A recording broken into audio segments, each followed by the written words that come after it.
Good afternoon students. Class 11th के सभी बच्चे अपनी सामान्य हिंदी की बुक निकालिए तथा इसमें आज आप पढ़ेंगे चैप्टर फर्स्ट।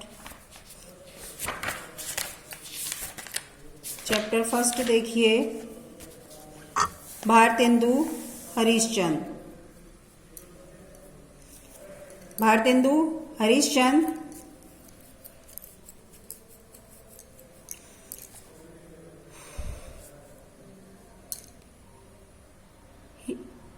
हरिश्चंद्र का भारत वर्षोन्नति कैसे हो सकती है। प्रस्तुत निबंध में भारत वर्षोन्नति कैसे हो सकती है में लेखक ने कुरीतियों व अंधविश्वासों को त्याग कर अच्छी शिक्षा प्राप्त करने की प्रेरणा दी है। लेखक का उद्देश्य है कि हम छोटी छोटी वस्तुओं के लिए विदेशों पर निर्भर रहते हैं।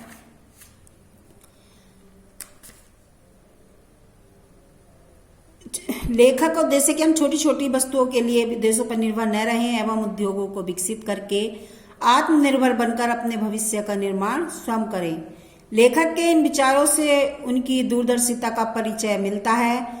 यह निबंध दिसंबर सन 1884 ईस्वी में बलिया के दादरी मेले के अवसर पर आर्य देशोपकारिणी सभा में भाषण के उद्देश्य से लिखा गया था।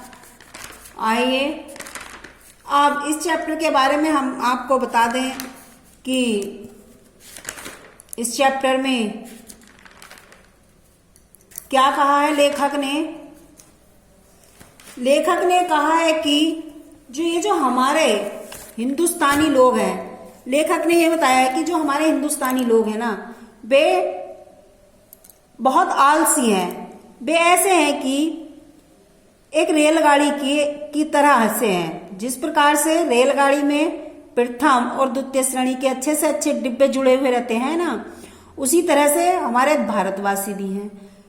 एक से एक अच्छे और द्वितीय श्रेणी के हैं, श्रेणी के अच्छे से अच्छे डिब्बे जुड़े हुए हैं इस देश में भी, और जिसका किराया भी बहुत अधिक है। किंतु सब कुछ होते हुए भी वे बिना इंजन के स्वतः नहीं चल सकते, यानी कि उनको चलाने के लिए उनको बल याद दिलाना पड़ता है। ठीक उसी प्रकार भारतवासी में यद्यपि सब कुछ कर डालने की शक्ति और क्षमता विद्वान है, किंतु प्रेरणा के अभाव में ये कुछ कर सकने में सर्वथा असमर्थ है। यदि इन्हें योग्य मार्गदर्शन मिल जाए तो ये बड़े से बड़ा काम कर डालने में समर्थ हैं।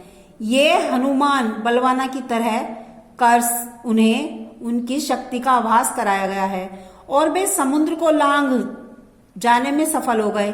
ठीक यही दशा इन भारतवासियों की है। उनको नेतृत्व की आवश्यकता है। ये अपने सामर्थ्य को भूल चुके हैं। यदि उन्हें शक्ति का आभास करा दिया जाए तो ये कठिन से कठिन कार्य भी कर सकते हैं, किंतु खेद है कि आज हमारे देश में उस शक्ति का आभास कराने वाला कोई योग्य मार्गदर्शक दिखाई नहीं पड़ता। इसके पीछे की देखिए व्याख्या है ये। अब देखिए, हम नहीं समझते कि इनको लाज भी क्यों नहीं आती। मतलब लेखक के कहने का मतलब यह है कि हमारे पूर्वज जो है इसी जंगलों में पत्तों और मिट्टी की कुटिया में रहकर बांस की नलिके से जो आकाश के ग्रह नक्षत्र तथा तारों को देखा करते थे, अपने सक्षम निरीक्षण और अनवरत परिश्रम के द्वारा उन्होंने तारों व ग्रहों की गति तथा विशेषताओं का पता लगाया था। आज उनके बहुमूल्य विदेशी दूरबीन के द्वारा ज्ञात तथ्य उनके द्वारा खोजे गए तथ्यों की सत्यता को प्रमाणित करते हैं, किंतु आज अंग्रेजी विद्या की अनेक उपयोगी पुस्तकों और बहुमूल्य यंत्रों के होने पर भी हम भारतीय कुछ नहीं कर पा रहे। आजकल सब कुछ है हमारे पास, सारी सुविधाएं हैं, फिर भी हम कुछ नहीं कर पा रहे। अपनी इस हीन दीन दशा को देखकर हमें लज्जित होना चाहिए। वास्तव में हम लोग नगर पालिका के कूड़े करकट फेंकने की गाड़ी के समान हैं। जिस प्रकार उस उक्त गाड़ी में सदैव कूड़ा करकट भरा रहता है, ठीक उसी प्रकार हम लोग भी सदैव आलस्य, अभिमान, कलह और दुर्गुणों से भरे रहते हैं। तो वर्तमान काल उन्नति की, जबकि वर्तमान समय जो है वो उन्नति की घुड़दौड़ का काल है। जिस प्रकार घुड़दौड़, तुर्की, काठियावाड़ी आदि घोड़े जो है ना वो शामिल होते हैं और उनमें से कुछ निर्धारित लक्ष्य को सबसे पहले प्राप्त करने के लिए तेजी से दौड़ते हैं और कुछ अपने स्थान पर ही खड़े होकर अपने पैरों से मिट्टी खोदते रहते हैं वहीं पर खड़े हुए। उसी प्रकार आज उन्नति की दौड़ में अंग्रेज जो है वो अमेरिकन, फ्रांसीसी वैज्ञानिक उन्नति के सर्वोच्च शिखर रूपी लक्ष्य को प्राप्त करने के लिए दौड़ रहे हैं। और ये जो भारत रूपी काठियावाड़ी घोड़े हैं ये आलस्य से युक्त हैं।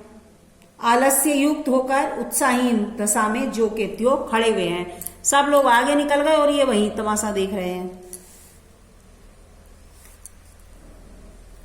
यह समय ऐसा है कि उन्नति मानो घुड़दौड़, मतलब आज समय आ गया है कि विश्व भर में, इसकी व्याख्या है कि आज ऐसा समय आ गया है कि आज विश्व भर में जो है ना सभी जगह उन्नति करने की होड़ लगी हुई है। कि जिस तरह से घोड़ों की दौड़ में सभी प्रतियोगी चाहते हैं कि हम आगे निकले, उसी तरह आज अमेरिकन, अंग्रेज, फ्रांसीसी आदि सभी पश्चिमी देशों के जो लोग हैं वो भौतिक सभ्यता एवं वैज्ञानिक उपलब्धियों को पाने के लिए भी जी तोड़ परिश्रम कर रहे हैं। और उन सबका प्रयास यही है कि हम जो है ना आगे बढ़ जाएं। उनकी प्रगति की दौड़ ऐसी है मानो वे अरबी घोड़ों पर सर पर दौड़ रहे हैं।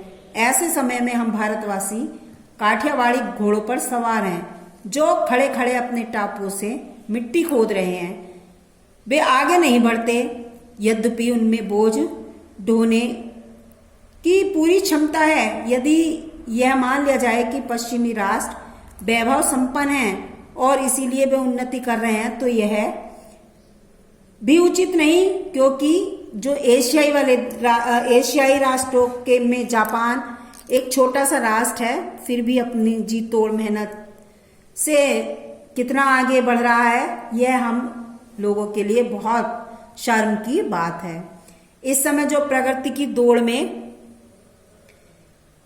पीछे रह गया, जो भी मतलब ये प्रगति की दौड़ है इसमें जो पीछे रह गया वो बाद में कितना भी प्रयास करे आगे जाने के लिए भी आगे नहीं बढ़ पाएगा। क्योंकि आज प्रगति की लूट मची हुई है, चारों ओर उन्नति की वर्षा हो रही है, कोई प्रतिबंध नहीं है, सबको आगे बढ़ने का पूरा पूरा अधिकार है। ऐसे समय में यदि हम छाता लगा ले कि उन्नति का जल हम पर गिरने न पावे, अर्थात जानबूझकर उन्नति से हम मुख मोड़ ले कि हम ये उस काम को न करें जिससे हमारी तरक्की हो और आंखों पर पट्टी बांध ले, तो प्रगति हमें दिखाई न पड़े, तो हमारी सबसे बड़ी मूर्खता यही है। यह ईश्वरीय कोप ही कहा जाएगा, यह देश का दुर्भाग्य है। इसे ईश्वर का हम कोप ही कहेंगे, ईश्वर का दुर्भाग्य, देश का दुर्भाग्य। अब है हाय अफसोस तुम ऐसे हो गए कि अपने निज की काम की वस्तु भी नहीं बना सकते। तो ये देखिए इसमें लेखक यह कहना चाह रहा है कि तीर्थ, व्रत और त्योहार आदि जिन्हें हम वास्तविक धर्म मान बैठे हैं, मतलब सॉरी, हाय अफसोस तुम ऐसे हो गए कि अपने निज की काम की वस्तु भी नहीं बना सकते। मतलब भारतेंदु जी कहते हैं कि यह बड़े ही खेद की बात है कि आज भारत के लोग अपने काम की वस्तुएं जो है ना वो स्वयं नहीं बना पाते और वे विदेशी वस्तुओं के मोहताज हो गए हैं। अतः हे भारत के लोगों, अब तो इस अज्ञान की नींद से जाग जाओ और अपनी सब प्रकार की उन्नति स्वयं ही करो। अच्छी पुस्तकें पढ़ो जिनसे तुम्हारा कल्याण हो सके, गंदी पुस्तकें मत पढ़ो।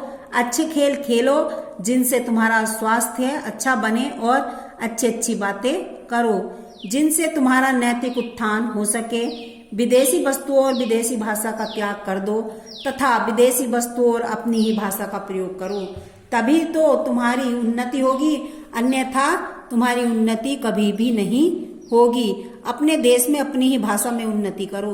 तुम अपने ही देश में रहकर अपनी ही भाषा का प्रयोग करो और अपने ही देश की उन्नति करो। ये इस चैप्टर का फर्स्ट चैप्टर आपका पूरा हो चुका है। आइए आप देखिए इसके बहुविकल्पीय उत्तरीय पृष्ठ। भारत वर्षोन्नति कैसे हो सकती है नामक निबंध के रचयिता कौन है?